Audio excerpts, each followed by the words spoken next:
Hello my dear friends and masters, welcome back to our channel oneness vegetarianism. నా పేరు స్వప్నేశ్వరి. ముందుగా మనందరి గురువు అయిన డాక్టర్ బ్రహ్మశ్రీ పితామహ పత్రి సార్కి నా యొక్క అనంతకోటి ఆత్మ ప్రణామాలు. సత్యలోకవాసులకి, దివ్యలోకవాసులకి, మహాకారణ లోకవాసులకి, నక్షత్ర లోకవాసులకి, ఏంజల్స్కి, మహావతార్ బాబాజీకి, బుద్ధ భగవానుడికి, రామ్తా మాస్టర్కి, పరమాత్మైన సదానంద యోగి మహారాజ్కి, పరమ గురువులకి, పరమ గురుమండలికి అందరికీ నా యొక్క అనంత కోటి ఆత్మ ప్రణామాలు. ఈ వర్తమాన క్షణానికి నా స్వయానికి కూడా అనంతకోటి ఆత్మ ప్రణామాలు. మరి వెల్కమ్ మాస్టర్స్, వేస్టల్ మాస్టర్స్ అందరికీ పేరు పేరున స్వాగతం, సుస్వాగతం. Welcome masters, welcome welcome. Thank you. అయితే ఇప్పుడు మన ముందుకు వస్తున్న master senior pyramid master Padmavati madam. మరి తిరుపతి నుంచి మేడంకి సాదరంగా వెల్కమ్ చేద్దాం. Madam welcome. మేడం నమస్కారం మేడం. నమస్తే. మరి జగత్తున్నటువంటి బ్రహ్మర్షి పత్రిజీ గారు మరి ప్రతిరోజు మనకు జ్ఞానము నేర్పిస్తున్న తటపత్రి వీరరాజులు గారికి, రాజలక్ష్మి మేడంకు అనంత కోటి ధన్యవాదాలు తెలియజేస్తూ ఈ జూమ్ చూస్తూ ఉండే మాస్టర్లందరికీ వందనాలు తెలియజేస్తూ ఈ అవకాశం ఇచ్చిన మానస మేడానికి మరి 100 కోటి వందనాలు తెలియజేస్తూ, నా పేరు పద్మావతి, మా ఊరు తిరుపతి. కానీ ఈ రోజు నేను చెప్పబోయే టాపిక్ ఏంటంటే మరో జన్మ అనే పుస్తకంలో అమ్మ రాసిన పుస్తకం. దీంట్లో ఆత్మ జ్ఞానం పొందాలంటే పాటించవలసినవి దీని గురించి నేను మీకు చెప్పగలను. వినిస్తుందా మేడం?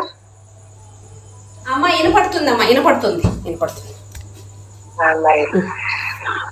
ఆత్మ జ్ఞానం పొందాలంటే సాధించవలసినవి, ముఖ్యంగా ఆత్మజ్ఞానం పొందాలంటే ముఖ్యంగా 5 విషయాలు పాటించాలి. 1 సద్గురు సేవ, 2 సత్సంగము, 3 సజ్జన సాంగత్యము, 4 స్వాధ్యాయము, 5 సేవ. ఈ 5 గురించి మనం తెలుసుకుందాం.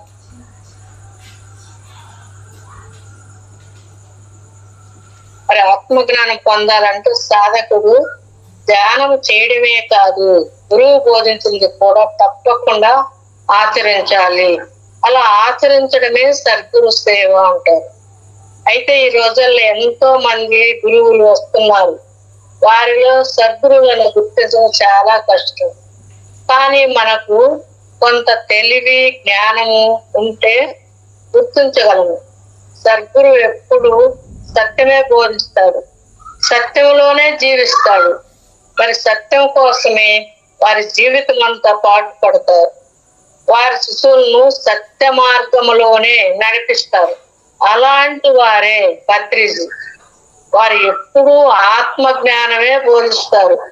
నువ్వు శరీరం కాదు, ఆత్మని తెలుసుకో అని బోధిస్తారు. అందరిని ఆ మార్గంలో నడిపిస్తారు. అలాంటి మహానుభావులు మనకు గురువుగా దొరకడము ఎన్నో జన్మల పుణ్య ఫలమే కానీ మరొకటి కాదు. అందుకే ఆది శంకరాచార్యుల వారు మనుష్యత్వం, ముముష్యత్వం, మహాపురుష దర్శనం దుర్లభం అని అన్నారు. మనుష్యత్వం అంటే 84 లక్షల జీవరాశుల్లో మానవ జన్మలోనే జ్ఞానం పొందే అవకాశం కలుగుతుంది. ఇంకే జన్మలో కలగదు. అంటే 84 లక్షల జీవరాశుల్లో అన్ని వంపే, మరి ఖనిజాలు గాను, వృక్షాలు గాను, జంతువులు గాను, మానవులు గాను, మరి చరాచర ఈ పక్షి జాతి కూడా అన్ని వంపులే. మానవ జన్మ ఒక్కటే వంపు లేకుండా పుట్టింది. కానీ పంచభూతాలు 5 అయితే 5 25 తత్వాలతో, మరి 1 జ్ఞానం 26 తత్వాలతో ఈ పంచ భౌతిక శరీరముతో నిలబడింది ఈ మానవ జన్మ. మరి 84 లక్షల జీవరాశుల్లో మానవ జన్మలోనే జ్ఞానం పొందే అవకాశం కలుగుతుంది. అంతేకాదు తానే దేవుడని తెలుసుకోవడం కూడా జరుగుతుంది. అందువల్ల మానవ జన్మే గొప్పది అంటారు. ఎందుకంటే ఆ పరమాత్మను తెలుసుకునే అవకాశం ఉంది, జ్ఞానం ఇచ్చినాడు. అందువల్ల మానవ జన్మ గొప్పదంట. ఇంకే జన్మలు కూడా అంటే 84 జీవరాశులు అన్నారు. ఏ జన్మలో తెలుసుకోలేదు, అంటే కానా పేనాసోనే. కాబట్టి వాటి ఎంత పరిమితమో అంతవరకు ఉంటుంది. ఈ మానవుడు ఏదైనా సాధించగలడు. మానవుడే మాధవుడుగా మారాలని చెప్తారు. మనుష్యత్వం అంటే మోక్షము కావాలనే కోరిక కలగడం. మోక్షం అంటే మోహచయం, అంటే అన్నిటి మీద ఉన్న వ్యామోహాలను తొలగించడం. అది ఎప్పుడు వస్తుంది? ప్రపంచంలో ఏటిపైన మమకారం ఉన్నా పొందేది అల్ప సుఖము, అనంత దుఃఖము. మరి అని తెలుసుకున్నప్పుడు, అంతేకాదు ఆత్మ మీద మమకారం కలిగినప్పుడు అనంతమైన ఆనందం కలుగుతుందని తెలుసుకున్నప్పుడు కూడా అన్నిటిపైన ఉన్న వ్యామోహాలు దక్కించుకుంటాము. అదే మోక్ష స్థితి. అంటే ఈ ప్రాపంచిక మీద ఈ వేటిపైన మమకారం ఉన్న పొందేది అల్ప సుఖము, అనంత దుఃఖము. మరి ఆత్మ మీద మమకారం కలిగినప్పుడు అనంతమైన ఆనందము కలుగుతుంది. ఎప్పుడైతే ఆత్మ పైన మమకారం కలిగినప్పుడు నేను ఆత్మను, నేను శరీరం కాదు అని ఎప్పుడైతే తెలుసుకుంటామో అప్పుడు మనం ఇవన్నీ తగ్గుతాయి. ఈ ప్రపంచ విషయాలు ఎన్నిటి కింద వ్యామోహాలన్నీ తగ్గించుకుంటాము. అదే మోక్ష స్థితి. ఇది తెలియాలంటే ఒక మహాపురుషుడైన సద్గురువు దొరకాలి. అలాంటి సద్గురువులు దొరకడం చాలా కష్టం. అందుకే మనుష్యత్వం, ముముక్షత్వం, మహాపురుష దర్శనం దుర్లభం అన్నారు. అంటే మరి అలాంటి మహానుభావులు భూమి మీద అప్పుడప్పుడు అవతరిస్తారు. మరి ఈ రోజుల్లో భూమి మీద మానవుడు జ్ఞానము లేక, ఆత్మ జ్ఞానం తెలియక, మరి మాంసాహారము పాపం అని తెలియక ఎంతో మంది పాపాలు చేస్తున్నారు. వారందరినీ దుర్గుణాలను తొలగించి వారిని సంస్కరించడానికి భూమి మీదకు అవతరించిన మహాపురుషుడే, అవతార పురుషుడే పత్రిజీ. మరి ఇలాంటి వారిని సద్గురువులు అంటారు. పూర్వకాలంలో ఒక్కొక్క యుగానికి ఒక్కొక్క సద్గురు భూమి మీదకు వస్తాడు. మరి కృతయుగానికి దక్షిణామూర్తి, త్రేతాయుగానికి వశిష్ఠులు, ద్వాపరయుగానికి వ్యాసుడు, మరి కలియుగానికి శంకరాచార్యులు. మళ్ళీ ఇప్పుడు కలియుగం సమర్పిత, కృతయుగం ప్రారంభం అవుతుంది. మరి ఈ సంధి యుగంలో సద్గురు ఎవరు అంటే పత్రిజే. ఆయన ఈ భూమండలం అంతా ధ్యానమయం కావాలి. మరి అందరూ ఆత్మజ్ఞానులుగా మారాలి అని ప్రపంచమంతా తిరిగి ఆత్మ జ్ఞానం పొందుతున్నారు. మరి అలాంటి వారు గురువుగా పొందిన మనము అదృష్టవంతం కాక మరేమిటి? రెండోది సత్సంగం. సత్సంగం అంటే సత్యముతో సంగమించి ఉండటం. సత్యం అంటే ఆత్మ, అందుచేత ఆత్మతో కూడి ఉండటమే సత్సంగం, అదే ధ్యానము. అందుకే ఆది శంకరాచార్యులు చెప్తారు, సత్సంగత్వమే నిస్సంగత్వము, సత్సంగత్వమే నిస్సంగత్వం అన్నారు. అంటే నిరంతరము సత్యాన్ని పట్టుకోవడము వల్ల, అంటే ధ్యానం చేయడం వల్ల మాత్రమే నిస్సంగత్వం అన్నది వస్తుంది. నిస్సంగత్వం అంటే అందరితో అన్నిటితో ఉన్న, ఎవరిని వేటిని అంటించుకోకుండా సదా ఆత్మతో ఉండటము, అప్పుడే నిస్సంగత్వం వస్తుంది. అంటే తామరాకు నీటిలో ఉన్న నీటిని అంటించుకోదు, మనం కూడా దానిని అంటించుకోకుండా ఉండాలి. దీనికి ఒక ఉదాహరణ, ఒకసారి కృష్ణుడు అష్టభార్యలు యమునా నది ఆవలి ఒడ్డున ఉన్న దుర్వాస మహామునికి భోజనం పెట్టడానికి వెళదామనుకున్నారంట. నది ఉప్పొంగుగా ఉద్ధృతంగా ప్రవశిస్తుందంట. అప్పుడు కృష్ణుని ఎలా వెళ్ళాలి అని అడిగారంట. సదా బ్రహ్మచారి దారిమ్మన్నాడని అడగండి, దారిస్తుంది అని చెప్పాడంట. అప్పుడు వీరు నది దాటి వీరు అలా అడిగి వెంటనే నది దాటి నది దారి వెంటనే నది దాటి వచ్చారంట. అప్పుడు వీరు నది దాటి ఆ మునికి భోజనం పెట్టి తిరిగి వద్దామనుకుంటే మళ్ళీ నది అట్టు వచ్చిందంట.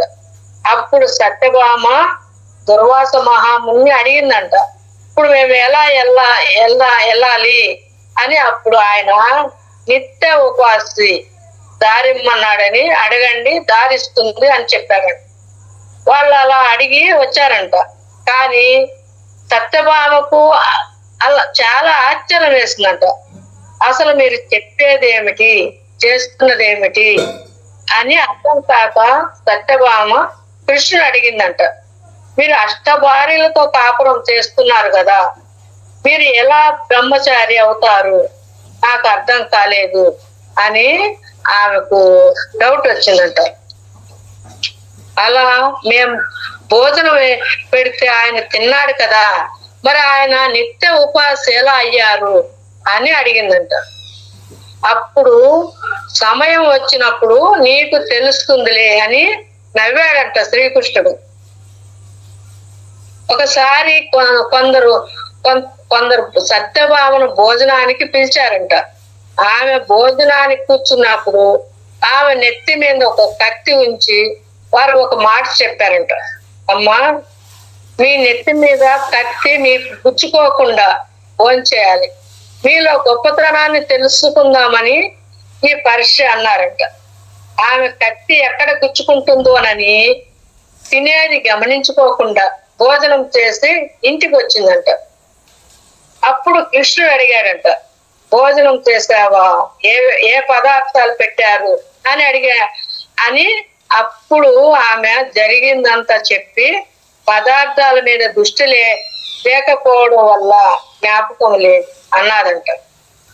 అప్పుడు కృష్ణుడు ఏమన్నాడంటే, అప్పుడు కృష్ణుడు నేను అష్టభార్యలతో ఉన్నా నా దృష్టి వారి మీద ఉండదు, అందువల్ల నేను సదా బ్రహ్మచారిని. ఎందుచేతంటే నేను ఎప్పుడు సదా బ్రహ్మంలోనే సరిస్తాను, నేను నిస్సంగుణ్ణి, అందువల్ల నది దారిచ్చింది అని చెప్పాడంట. అలానే దుర్వాసుడు శరీరాన్ని నిలుపుకోవడానికే భోజనం చేశాడు కానీ రుచుల కోసం కాదు, అందువల్ల ఆయన నిత్య ఉపాసి అన్నారంట. ఆది శంకరాచార్యుల వారు ఇంకా నిస్సంగత్వమే నిర్మోహత్వము అన్నారంట. అంటే ఈ ప్రపంచం మీద ఆసక్తి పోయినప్పుడే మమకారం పోతుంది, మమకారం పోయినప్పుడే నిర్వాహత్వం వస్తుంది, నిర్వాహత్వం వచ్చినప్పుడే అన్నిటి మీద వ్యామోహం నశిస్తుంది అని చెప్పడం జరిగింది. ఆయన ఇంకా నిర్వాహత్వమే నిశ్చల తత్వం అన్నారు.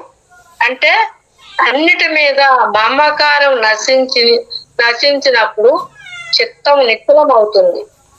సాధకుడు ఇబ్బంది పెట్టేది చిత్తమే, అది ఎప్పుడు గతం గుర్తు చేస్తుంది, బాధ పెడుతుంది, భవిష్యత్తును గుర్తు చేసి భయపెడుతుంది. అందుకే పెద్దలు అంటారు, చితి ఒక్కసారే కాలుస్తుంది కానీ చిత్తము నిత్యము కాలుస్తుంది. కానీ ఎవరైతే సత్సంగం చేస్తారో వారికి నిస్సంగం వస్తుంది. నిస్సంగం వచ్చినప్పుడే మోహం నశిస్తుంది, మోహం నశించినప్పుడే చిత్తము శాంతిస్తుంది. మరి ఆయన ఇంకా నిశ్చల తత్వమే జీవన ముక్తి అన్నారు. అంటే ఎప్పుడైతే నిశ్చల తత్వం వస్తుందో, అంటే చిత్తము నిశ్చలం అవుతుందో, అలాంటి వారికి బతికి ఉండగానే ముక్తి స్థితి వస్తుంది. అంటే జీవించి ఉండగానే కర్మ వాసనలు నశిస్తాయి. అంటే జీవన ముక్తులు అవుతారు. అందుచేత సత్సంగం అంటే ధ్యానము, దీన్నే మనము సాధన అంటాం. సాధన అంటే మనము స్వయంగా సంపాదించుకునే ధ్యానం. ఎవరికి ఇవ్వలేరు, ఎవరికి వారే సంపాదించుకోవాలి. ధ్యానం అంటే ఎవరికి వారే సంపాదించుకోవాలి, ఒకరికొకరు రాదు. ఎందుకంటే మనం సంపాదించిన మన బిడ్డలకు ఆస్తులు అవి ఇస్తాం, కానీ ఈ సాధన అనేది ఎవరు సంపాదించుకుని వాళ్ళే అనుభవిస్తారు. అందుకని సాధన చేసి మనం స్వాధ్యాయం చేసి సజ్జన సాంగత్యం చేయడం వల్ల మనం ఎంతో ఎదుగుతామని పత్రిసార్ చెప్తాడు. మూడవది సజ్జన సాంగత్యం. సజ్జనులు అంటే ఆత్మ జ్ఞానం తెలిసిన వారు. అంటే సజ్జనులు అంటే ఆత్మ జ్ఞానం తెలిసిన వారు, ఆత్మే భగవంతుడని తెలుసుకున్నవారు. అలాంటి వారితో స్నేహం వల్ల మనలో ఉన్న బుద్ధి మనం తొలగిపోతుంది. అలాంటి వారు స్నేహం వల్ల బుద్ధి మనం తొలగిపోతుంది.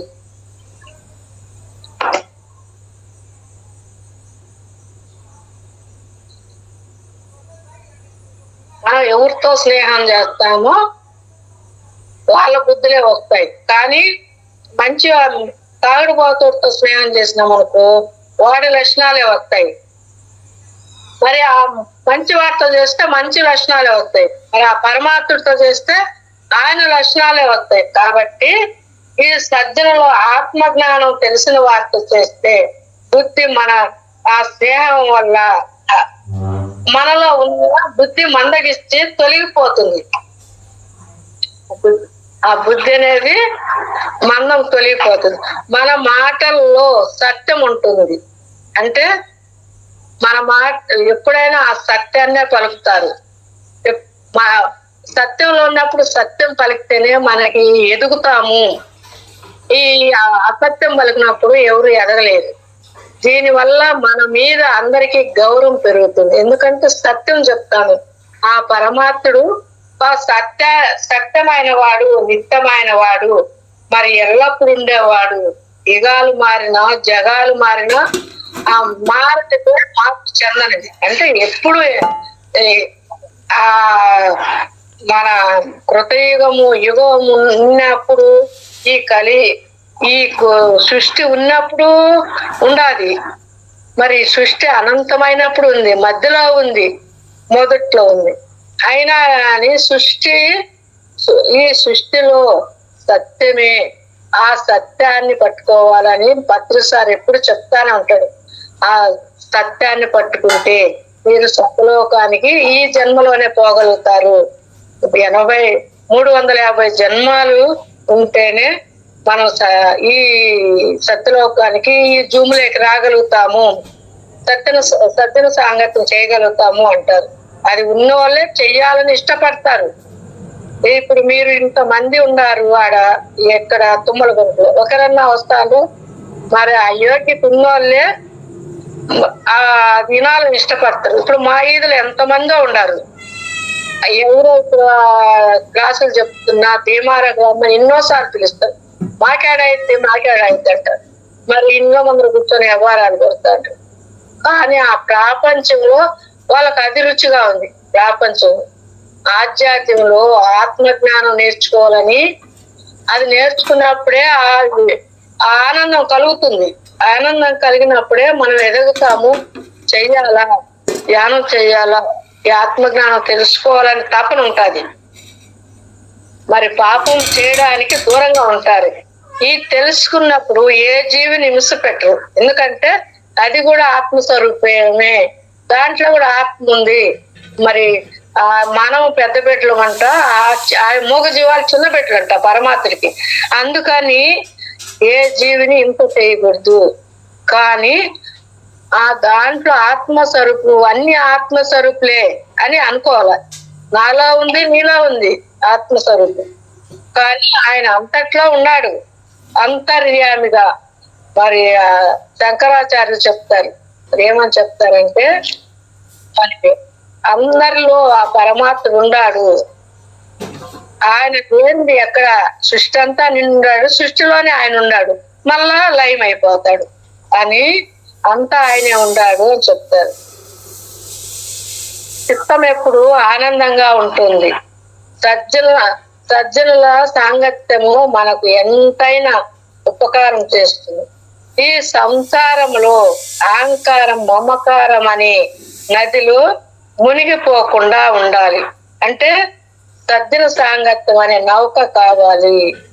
సంసారంలో ఈ అహంకారం అనే ఆ నదిలో, అహంకారం అంటే అహంకారం ఉంటే ఆత్మజ్ఞానం అవ్వదంటారు. ఈ నదిలో మునిగిపోకుండా ఉండాలి. ఈ ఈ మమకారాలు, నా పిల్లలు, నా భర్త, నాది, నా ఇండ్లు, నా భూములు, నా డబ్బు అని మమకారం వదిలినప్పుడే, ఈ బంధాలు వదిలినప్పుడే మనం ఎదగలుగుతాము అంటాము. మరి అంటే సజ్జన సాంగత్యం అనే నౌక కావాలి అన్నారు కదా. అష్టావక్రులు ఏం చెప్పాడంటే 3 లోకాల్లో అతి గొప్ప పుణ్యకార్యము ఏది అంటే సజ్జన సాంగత్యంలో పాల్గొంటమే అన్నారు. అంటే అంత గొప్పదన్నమాట. ఈ 3 లోకాలు ఏది గొప్పది అని అడిగితే అష్టవక్రవక్తులు ఏం చెప్పాడు, 3 లోకాలు అతి గొప్పది పుణ్యకరం కార్యము ఏది అంటే సజ్జన సాంగత్యం వల్ల.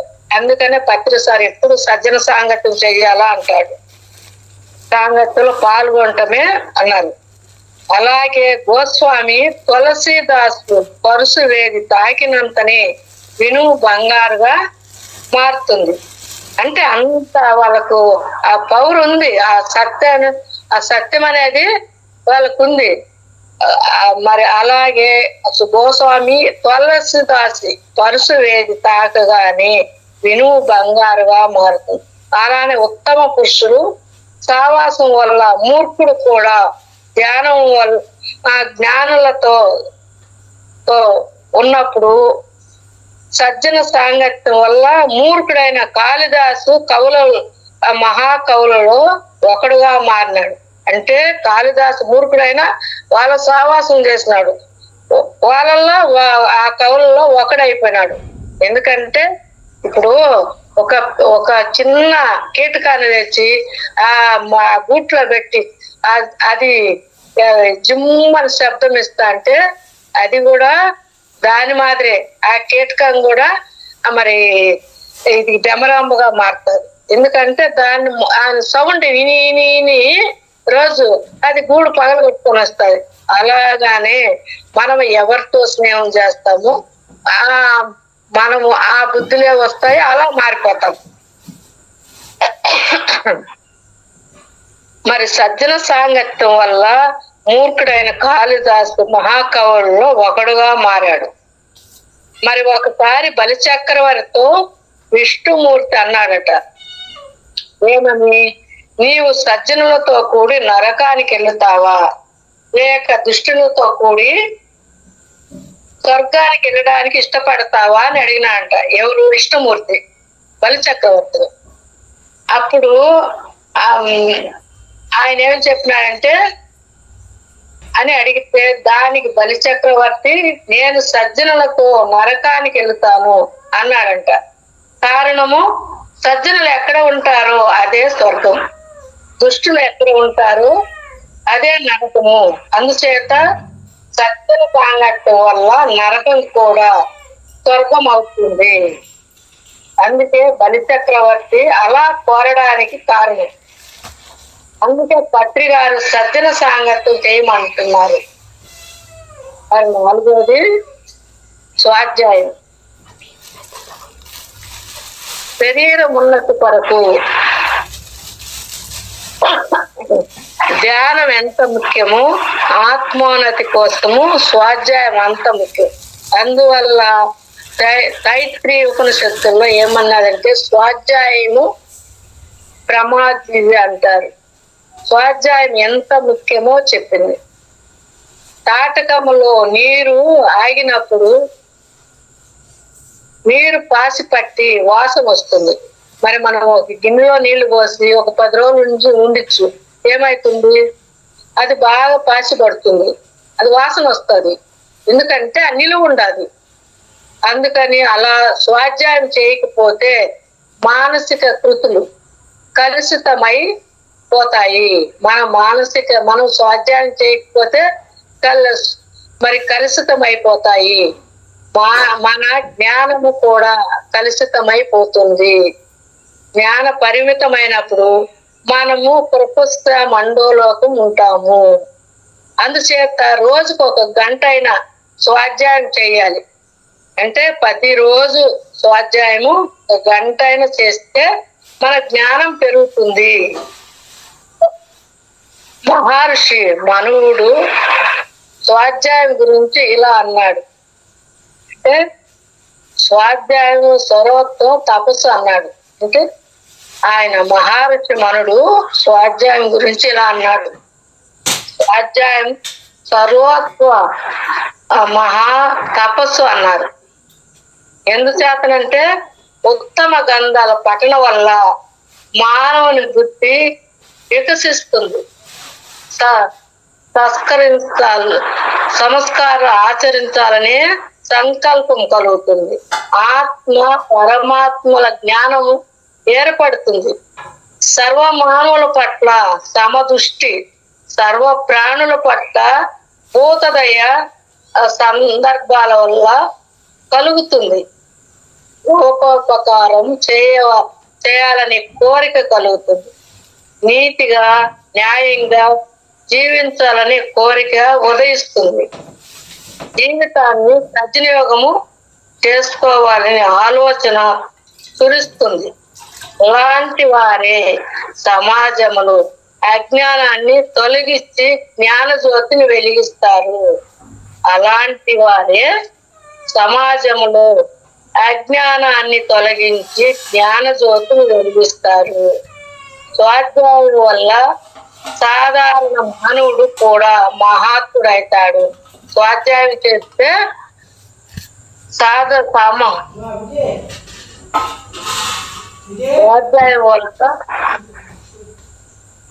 సాధారణ మానవుడు కూడా మహాత్ముడు అవుతాడు.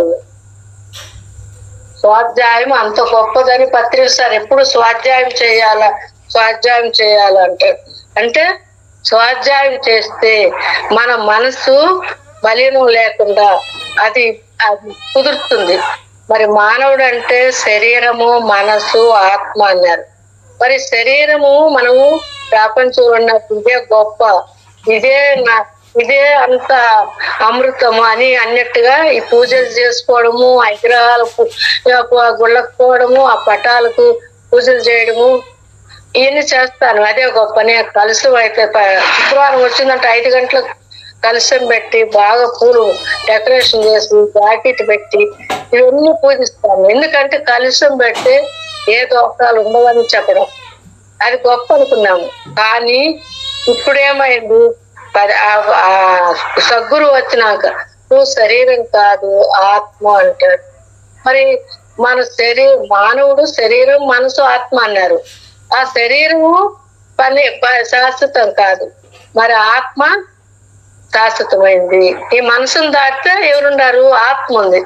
ఆత్మే పరమాత్ముడు. ఆ పరమాత్ముడు అంటే సత్యమైన వాడు, నిత్యమైన వాడు, ఎల్లప్పుడు ఉండేవాడు. ఆత్మ సావు పుట్టుకలు లేవు. అంటే పరమాత్ముడు ఇప్పుడు సూర్యుడు చంద్రుడు అంటారు, వాళ్ళు కూడా ఆ పరబ్రహ్మ శక్తితో పుట్టినారంట. మనం ఇంతకుముందు అనుకున్నాము ఆ బ్రహ్మ, విష్ణు, ఈశ్వరుడు త్రిమూర్తులు అనుకున్నాం. మరి ఆ బ్రహ్మ, విష్ణు, ఈశ్వరుడు ఆయన శక్తితోని ఆయనలోనే ఆ ముగ్గురు కలిసిపోయినారంట. ఆ పరబ్రహ్మలోనే కలిసి ఆయన పరబ్రహ్మ అయినాడు. అప్పుడు మనకు తెలియకి బ్రహ్మ సృష్టించేవాడు, మరి ఆయన లయకర్త, ఈయన పాలించేవాడు విష్ణు అనుకుంటాను. కానీ ఇప్పుడు ఆ ముగ్గురు కూడా ఆయన శక్తి వల్లే ఉద్భవించినారు. కానీ ఆ పరబ్రహ్మ ఒక్కడే, అంతా ఆయనే అంతర్యామిగా ఉండాడు, మనలోనే ఉండాడు, ఎక్కడా లేడు. బయట ఎత్తుకులాడేది కాదు, నీలో ఎత్తుకులాడుకో. బయట ఎన్ని దిక్కులు ఎత్తుకులాడినా ఏమి దొరకదు. మరి ఒక ఆయన ఉన్నాడు పత్రిసారి పోయేటప్పుడు, ఆడ ఒక గుడిసి ఉన్నదంట. ఇక్కడ ఎవరో జ్ఞానం చెప్తారు అని పోతే ఆయన అప్పుడే అన్నాడంట, ఇక్కడ ఏమి దొరకదు, ఆత్మజ్ఞానం ఒక్కటే దొరికేది, ఏం దొరకదు అన్నాడు. అప్పుడు అదే కావాలి నాకని పత్రిసారు అక్కడ కొద్ది రోజులు ఆయన దగ్గర నేర్చుకొని అక్కడ ఆయన దగ్గర ఎన్నో రోజుల నుండి నేర్చుకున్నాడంట. అలా ఆత్మజ్ఞానము నేర్చుకున్నప్పుడే మనము అన్ని తెలుసుకోగలుగుతాము. ఇది కానాపేర్ల సోనా అని మనం ఇదే గొప్ప అనుకున్నాం ముందు. ఇప్పుడు ఇది దీనికన్నా మించిన విద్య లేదు. ఇది ఇది ఆధ్యాత్మిక విద్య నేర్చుకున్నాక నేను కూడా భీమారం పోయినాక ఎన్నో నేర్చుకున్నాను. భీమారం పోయినామంటే ఎన్నో నేర్చుకుంటాము, ఎదగలుగుతాము. మరి ఆడ తినడము, ఎండము, ఉండడం, మరి ధ్యానం చేయడం. రోజు 10 గంటలు చేస్తారు ఆడ భీమవరం. ఎందుకంటే సాధన ఎక్కువ ఉంటుంది, ఆహార నియమాలు ఉంటాయి. మరి ఆడ మళ్ళా వచ్చేటప్పుడు కూడా ఎక్కడన్నా తింటారేమో, హోటల్లో తెల్లగడ్డ వేసుకుంటారని ఇంటికి వచ్చేదనక వాళ్ళు పొట్లాలు చేసి పంపిస్తారు పులిహారం. ఎందుకంటే ఆహార నియమాలు జాగ్రత్త ఉండాలి. ఆహార నియమాలు ఏ మాత్రము పొరపాటు చేసినా కూడా ఎదగలేమంట. మరి ఆ రవి సారు ఆయన పెద్ద మాస్టర్. ఆయన ఏం చేస్తున్నాడు, అక్కడ ట్రైనింగ్ 2 నెలలు ఉంటే పోయినాడు ఏదో కడప. అక్కడ రోజు తిరగబాతే వ్యక్తులకు పప్పు తీసుకుంటాను. ఆ రోజు ఏదో లేట్ అయింది, ఆమె తెల్లగడ్డ వేసి పప్పు చేసి ఆయన చూసుకోలేదంట. అప్పుడు ఆ తెల్లగడ్డ పడి ఆ కూర అది తిన్నాడంట. 6 నెలలు జూమ్లోకి రాలే. ఆయన ప్రతిరోజు చెప్తాడు అన్నమాట, 6 నెలలు జూమ్లోకి రానిలేదంట. అది ఆ నెమరి పౌరు పెరగలేదు. ఎందుకంటే ఆ తెల్లగడ్డ దానికి ఇరుపు. ముందు మేము తెల్లగడ్డ అంటే ఎంతో పిల్లలకు డెలివరీ అయినప్పుడు పాలు పడతాయి, అది మంచిది, కరింపాకేసి ఎన్నో తెల్లగడ్డలు ఒక 5-6 గడ్డలు వేసి దంచి మళ్ళీ నెయ్యి వేసుకొని అదే రుచిగా మామూలు బాలింతో చేస్తారు. నేను ఇంట్లో చేస్తే అదే రుచిగా తింటాను. కానీ తెల్లగడ్డ శరీరానికి పనికొస్తుంది, ఆత్మ పనికిరాదు. ఆ ఆత్మ ఎదగనివ్వదు ఈ తెల్లగడ్డ అంటే. అందుకని తెల్లగడ్డ వాసనే పనికిరాదు. ఆయన 6 నెలలు జూమ్లోకి రాలేదా రవి సార్? ఎందుకు? దానికి ఇరుపు అయిపోయింది. పాలల్లో ఒక్క ఉప్పు గల్లేసినాం అనుకో ఏమవుతుంది, ఇరిగిపోతాయి. ఎందుకని? దానికి వ్యతిరేకం ఉంటుంది. అందువల్ల మనం తెల్లగా ఆహార నియమాలు ఎంత జాగ్రత్త ఉంటామో వ్యవహారాలు కూడా అంత జాగ్రత్త ఉంటాయి. ఈ మరి ఆయన నమాచార్యులు చెప్తారు మరి నాటకం ఇది. మరి నాటకమే కదా. మనం ఈ భూమి మీదకి ఎందుకు వచ్చినామంటే పాఠాలు నేర్చుకొని వస్తాము. పాఠాలు అయిపోయినాక ఏ రోజు అయితే మనము పైకి పోవాలనో ఆ రోజు పైకి పోవాల్సిందే, మనం ఉండేదానికి లేదు. మరి జ్ఞానం ఏమంటాడంటే ఆలోచిస్తాడంట, మృత్యువు రోజుకు రోజుకు మృత్యువు దగ్గర అవుతుంది. ఆ మృత్యువు కూడా దగ్గర అయ్యేతలకి నేనేం చెయ్యాలి అని ఆలోచిస్తాడంట. ఎందుకంటే నేను ధ్యానం నేర్చుకోవాలి ఈ భూమి మీదకి వచ్చిన దానికి. మరి మృత్యు వచ్చిందంటే కబలిస్తాడు కదా, మనం ఆపేదానికి లేదు. మరి అది మనం ఏది చేసుకున్నామో అదే పొందుతాము. మరి చూడు 7 లోకాలు ఉన్నాయి. మరి ఈ భూలోకమే మనం శాశ్వతం అనుకుంటున్నాం. ఇది పాఠాలు నేర్చుకోవడానికి వచ్చిన భూలోకం. మరి 7 లోకాలంటే భూలోకము, భూవర్లోకము, సువర్లోకం. మరి జనాలోకం అంటే కౌన్సిలింగ్ చేసేది మధ్యలో. భూలోకము, భూవర్లోకం అంటే మరి అవి నేర్చుకునేటి పాపాలు పుణ్యాలు నేర్చుకునేటి. జనాలోకం అంటే మధ్యలో ఉంటది కౌన్సిలింగ్. మరి ఆ పైన 3 లోకాలు ఉన్నాయి. ఏంటి? మహాలోకము, తపోలోకము, సత్యలోకము. అవి నేర్పించేటి. మరి ఆ సత్యలోకం అంటే ఇంకా అది ఆ శ్రీకృష్ణుడు ఉండే లోకం. ఆయన నా లోకానికి రాండి, జన్మ లేని స్థితి పొందండి అంటాడు. ఎందుకంటే ఈ జన్మలోనే సార్ అంటాడు, ఈ జన్మలోనే మీరు ఎక్కువ సాధన చేసి సాధించాలని పట్టుదల ఉంటే ఈ జన్మలోనే పొందొచ్చు అని చెప్తారు. మనకి ఆ పట్టుదల ఉండి మనం ఆహార నియమాలు జాగ్రత్త ఉండి ప్రతిరోజు మరి మేము 3 గంటలకు వెళ్ళి స్నానం చేసి ధ్యానంలో కూర్చొని 6:30 వరకు, 6:30 నుంచి మళ్ళా 9 వరకు క్లాస్ విని, మధ్యాహ్నం 2 నుంచి 4 వరకు క్లాస్ విని, సాయంత్రము 6 నుంచి 8 వరకు క్లాస్ విని, 3 పూట్ల క్లాస్ విని సాధన చేస్తే మనం ఎందుకు ఎదగలేమనే పట్టుదల వస్తుంది. అది మనం ఎప్పుడైతే పట్టుదల వచ్చిందో అప్పుడు మన మనసు చంచలమైంది. ఎందుకంటే ఆ చంచలమైన కోతిని పట్టుకోవాలి. కోతి లాంటిది. ఆ చంచలమైంది నిశ్చలమైంది నిర్మలం అవుతుంది. మరి ఆ నిర్మలమైంది ఏమైంది? శుద్ధ సాక్షి అవుతుంది. ఆ శుద్ధ శాస్త్రం నిర్గుణం అవుతుంది. నిర్గుణమైనప్పుడు బుద్ధి వికసిస్తుంది. ఆ బుద్ధి వికసించినప్పుడు ఏమవుతుంది? మరి యశస్సు జ్ఞానం వస్తుంది. మరి ఎలా ఉండాలి, ఎలా మాట్లాడాలి, మనం ఎవరితో ఎట్లా మాట్లాడాలి, ఎలా ప్రవర్తించాలని యశస్సు జ్ఞానం వస్తుంది. అప్పుడు మనము ఎదగలుగుతాము, మనము సరైన సాధన చేయగలుగుతాము. అందుకని మనం సాధన అనేది బాగా చెయ్యాలా. రోజుకు 4 గంటలైనా ఇంట్లో ఉన్నప్పుడు మనం ఏం సాటుట్ అయింది. బీమారం పోయిన ఆ 3 రోజులు ఎంతో సాధన నేర్చుకుంటాము, జ్ఞానం నేర్చుకుంటాము. ఆయన చెప్పేటన్ని విని ఎంతో ఎదుగుతాము. అందుకని ఆయన బీమారం రాండి చాలా మంది అందరు జ్ఞానులుగా ఉండకూడదు, మాస్టర్లుగా చేయాలని ఆయన తపన. మన ఇంట్లో ఒక 4 ఉంటే మనము ఏంది లేవాడు ఇండి అనుకుంటాం. మరి ఇంత మందిని ఆయన ఆ సాధన చేపిస్తాడు, ఎదిగిస్తాడు. ఎందుకు? ఆయన రండి బీమారం అని. మరి పోయాక వాళ్ళకే ఇబ్బంది కదా, ఇంతమంది భోజనాలు చేయాలంటే. మీరు ఎంతమంది తీసుకురండి, బీమారం అంటే ఒక గురువు శిశువులు ఎదగాలనే కోరుకుంటాడు. మరి ఆయనకు ఆ తపన ఉండబట్టే మనము ఎదుగుతున్నామని తెలుసుకుంటున్నాం. మరి పండితుడు తాగడు అని మనువుడు అన్నాడు. అలాగే ఋగ్వేద ఏం చెప్పిందంటే మరి వేదము జ్ఞానము పఠించేవాడు ఆనందంగా పావనంగా చేస్తాడు. సత్తు గంధాలు చదవడం వల్ల వారి చింతలన్నీ నశించిపోతాయి, వారి సంశయాలన్నీ తొలగిపోతాయి. మరి మనం ఈ గంధాలు చదివినప్పుడే మన ఈ చింతలన్నీ గురువు శ్వాసను పట్టుకుంటే చింత ఆ చింతలన్నీ పోతాయి అంటారు కదా, పాట కూడా ఉండాలి. మరి ఆనందం పావనం చేస్తాడు. సత్తు గ్రంథాలు చదవడం వల్ల వారి చింతలన్నీ నశించిపోతాయి, వారి సంశయాలన్నీ తొలగిపోతాయి, మనసులోని సందర్భాలన్నీ మేల్కొల్పి పరమ శాంతిని కలుగ చేస్తాయి. మరి ఎన్ని తొలగిపోయి పరమ శాంతిని కలుగజేస్తాయి. మనలో ఉండేది 6 దొంగలు, కామ క్రోధ లోభ మదమాత్సరాలు. ఇవన్నిటిని మనం వదలగొట్టుకుంటే మనం ఏం కాకుండా ఉంటే మనలో ఒక మెరపనారు పోస్తాము. దాంట్లో కలుపు ఉంటే అది ఎదుగుతుందా? ఎదగదు. మరి కలుపు తీసి ఎరువేసి నీళ్లు పోస్తే ఎట్ట ఎదుగుతుంది?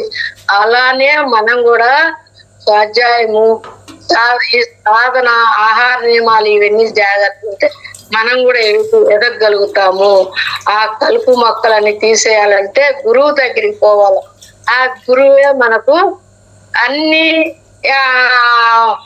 ఈ కల్మషం లేకుండా ఈ మనసు ఇప్పుడు అర్థం ఉంది, అద్దం మీద దుమ్ము పడితే మనకు మొహం కనపడుతుందా? లేదు కదా. మరి ఆ అద్దం తుడిస్తే మొహం కనపడుతుంది.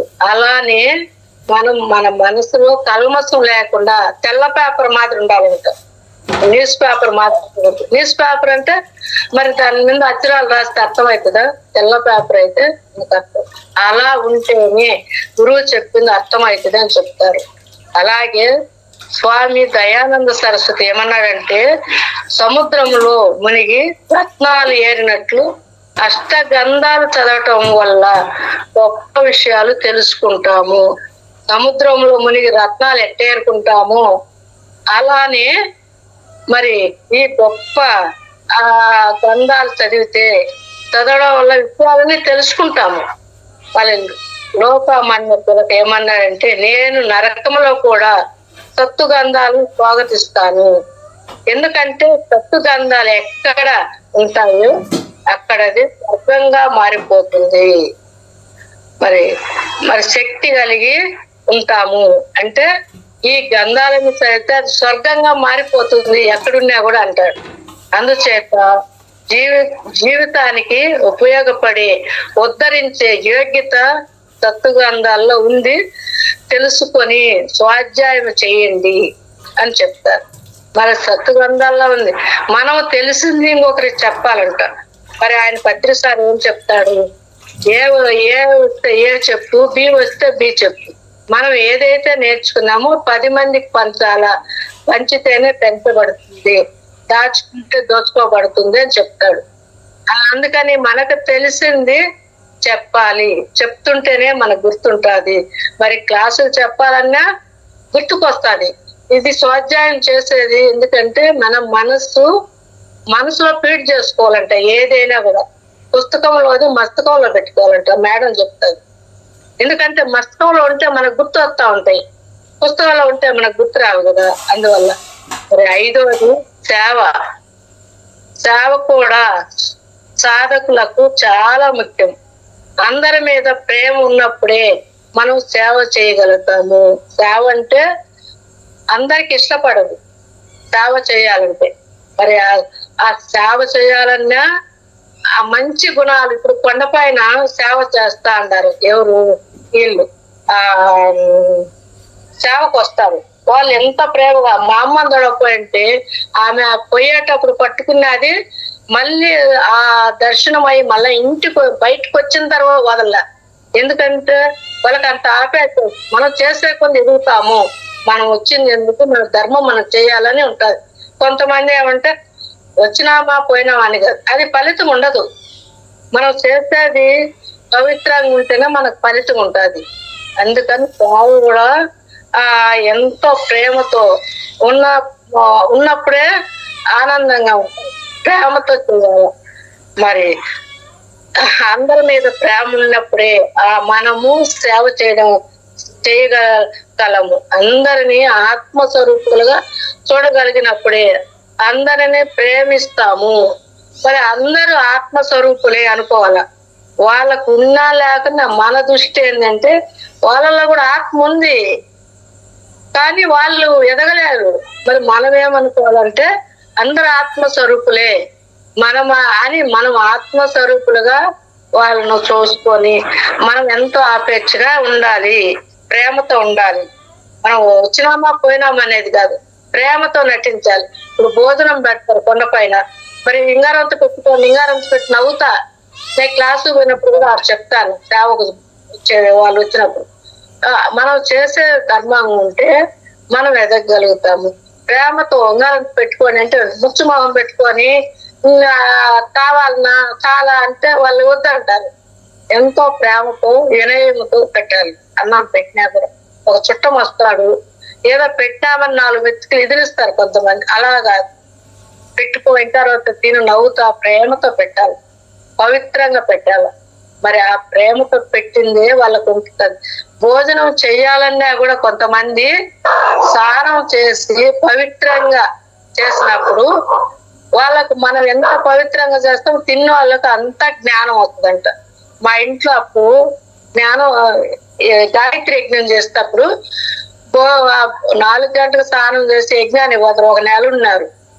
మేము కూడా భక్తితోనే ఉండాలి, నేను చేస్తానంటే ఆయన అమ్మా ఎవరు చేసినా వాళ్ళ గుణాలు ఎట్లుంటాయో అప్పుడు వాళ్ళకి తెలియదు కదా, వాళ్ళ గుణాలు ఎట్లుంటాయో ఆ గుణాలే మనకు వస్తాయి అని అన్నాడు. మళ్ళా ఉండంగా ఒకరోజు యజ్ఞం మా ఇంట్లో పెట్టి భోజనం అందరూ చేయమ్మా అన్నాడు. ఎందుకంటే మన ప్రవర్తన చూస్తే ఒక రాజంట ఆయన భోజనం ఒక గురువు వస్తున్నాడు, భోజనం చేయమని చెప్పినారంట. అప్పుడు ఆయన వాళ్ళ ఇంట్లో ఎన్ని సామాన్లు దండిగా ఉన్నాయంట. ఇన్ని ఉన్నాయి కదా, ఒక స్పూన్ వేసుకుంటే ఏమి ఆయనకు తక్కువ వస్తుంది అని ఒక స్పూన్ జోబీలు వేసుకొని ఇదితో చేసినాడంట. ఆ భావంతో ఏంది స్పూన్ వేసుకొని ఆ భావంతో చేస్తే ఆ గురువు తిన్నాడంట. ఆయన కూడా ఒక గ్లాస్ వేసుకోపోయినాడంట. ఏంది ఆ సంచిలో. మళ్ళీ ఇంటికి పోయినాక ఇదిలు ఇచ్చినాక ఆ గ్లాస్ ఉందంట. ఇదేంది కర్మ, నేను అన్ని వదిలేసి వస్తున్నాను కదా, ఈ సంసారము, ఈ పిల్లలు, ఈ భార్య ఇవన్నీ వదిలేసి నేను వచ్చేస్తున్నాను, మళ్ళీ ఈ కర్మ ఎట్టున్నా కానీ అని దివదిష్టి చూసినాడంట. అప్పుడు ఆ రాజు గారు ఇంట్లో వంట చేసే మనిషి ఆ జోబీలో ఎండి స్పూన్ వేసుకున్నాడు. ఆ భావంతో చేస్తున్నాడు కాబట్టి నేను ఈ కర్మను పట్టుకొని వస్తున్నానని అప్పుడు రాజుగారికి ఫోన్ చేస్తున్నా అంట.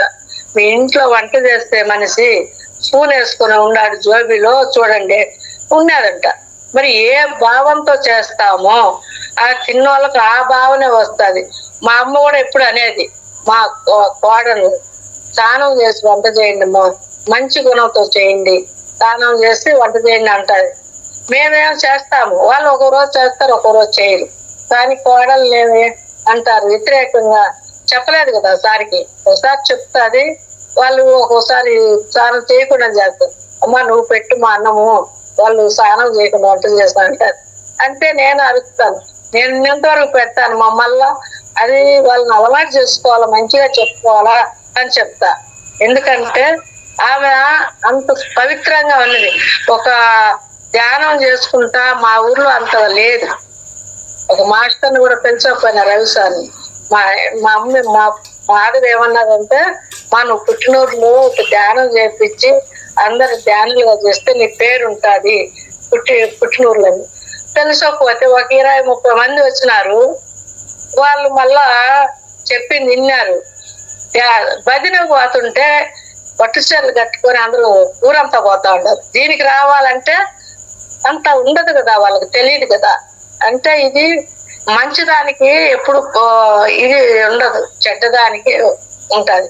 అలా నేను చెప్పించిన, మేము పోయినప్పుడు కూడా చెప్తానే ఉంటా అందరికి. మా చుట్టుపక్కల వాళ్ళకు కొంతమంది ఇప్పుడు కూడా చేసుకుంటున్నారు ధ్యానం, కొంతమంది వాళ్ళ తప్పేమిలే, గురువులు చెప్తా మనం గుర్తు చేస్తుంటేనే వాళ్ళకు కూడా మనం మనం రోజు చేస్తానే ఉన్నాం. మనకు వాళ్ళు ఎప్పుడో మనం పోయినప్పుడు చేస్తే వాళ్ళకు ఉండదు కదా. అలా ఒక్కొక్కరు చేస్తానే ఉన్నారు. అది పట్టుదల, అది ఆ సుకృతం అనేది ఉంటే యాడున్నా కూడా పట్టుకోగలుగుతారు. అందరి మీద ప్రేమ ఉంటేనే సేవ చేయగలుగుతారు. మదర్ తెరిసా ఎంతో గొప్ప సేవ చేసింది. ఆమె అందరినీ బిడ్డల్లాగా ప్రేమించింది. సేవ మొట్టమొదట శరీరానికి చేయాలి, ఆ తర్వాత ఆత్మ సేవ చేయాలి. అంటే మదర్ తెరిసా చేయబట్టే కదా ఆమె ఆ ప్రేమ ఉండబట్టే, ఆమె సేవ చేయబట్టే ఇప్పటికి కూడా మదర్ తెరిసా మారి ఉండాలా అని చెప్తాం. ఆ ఓపిక, సహనము, భూదేవంత సహనం ఉండాలంట. అంత ఓపిక ఉండబట్టే ఆమె పేరు ఇప్పటికీ శాశ్వతంగా నిలిచిపోయింది. మరి నాకేం పట్టింది అంటే ఆమె గుర్తుండదు కదా. మరి ఆమె బిడ్డల్లాగా ప్రేమించింది, సేవ చేసింది. మొట్టమొదటి సేవ శరీరానికి చేయాలి, తర్వాత ఆత్మ సేవ చేయాలి. ఆత్మ సేవ అంటే అందరికీ ధ్యానం నేర్పించాలి.